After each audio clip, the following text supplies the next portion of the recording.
Là, j'étais à deux doigts de renvoyer cette console en garantie, puisque là, on voit que on a un gros souci avec l'écran tactile. Là, il n'y a vraiment plus rien qui répond, et ça marche un coup sur deux. Et pourtant, l'écran répond quand même plus ou moins, puisqu'on voit que quand on appuie sur les touches du système, ces dernières s'éclairent, donc la console n'est pas frisée, mais par contre, on n'a plus du tout la main sur l'écran. Alors en fait, d'où vient ce problème? Là, il y a un utilitaire qui permet d'assigner les commandes physiques à des contrôles tactiles simulés sur l'écran. Par exemple là, quand on actionne la croix directionnelle ou le stick analogique, ici on va presser sur l'écran, ça va faire exactement la même action que si on pressait sur l'écran.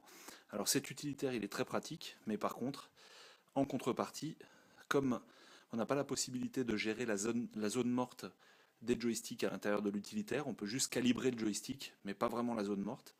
Ce qui fait que parfois, quand le joystick est légèrement positionné sur le côté, il y a un appui qui se produit à l'écran, et là, deux appuis en même temps, mais la console, en fait, elle ne comprend pas. Là, on voit que je suis en train de refabriquer la panne en ayant légèrement appuyé sur le stick analogique. Et là, on est vraiment convaincu que son écran est foutu, alors qu'en fait, il fonctionne très bien. Voilà, on va juste bouger un tout petit peu le stick, voilà, pour qu'il retrouve vraiment sa position neutre. Donc, c'est-à-dire que ça ne simule pas de pression du coup à l'écran avec l'utilitaire qu'on vient de voir tout à l'heure. Et là, ça remarche parfaitement bien.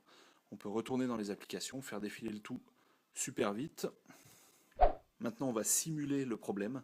Là, on voit que tout fonctionne correctement et on va fabriquer la panne en produisant la même action que lorsqu'on n'est pas vraiment pile au milieu de la zone morte du contrôleur.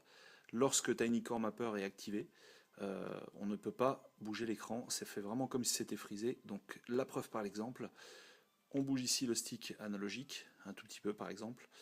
Et là, voilà, on ne peut de nouveau plus rien faire à l'écran, mais on voit qu'on peut allumer les touches du système Android. C'est exactement le même cas de figure que tout à l'heure. Donc là, on va lâcher l'analogique.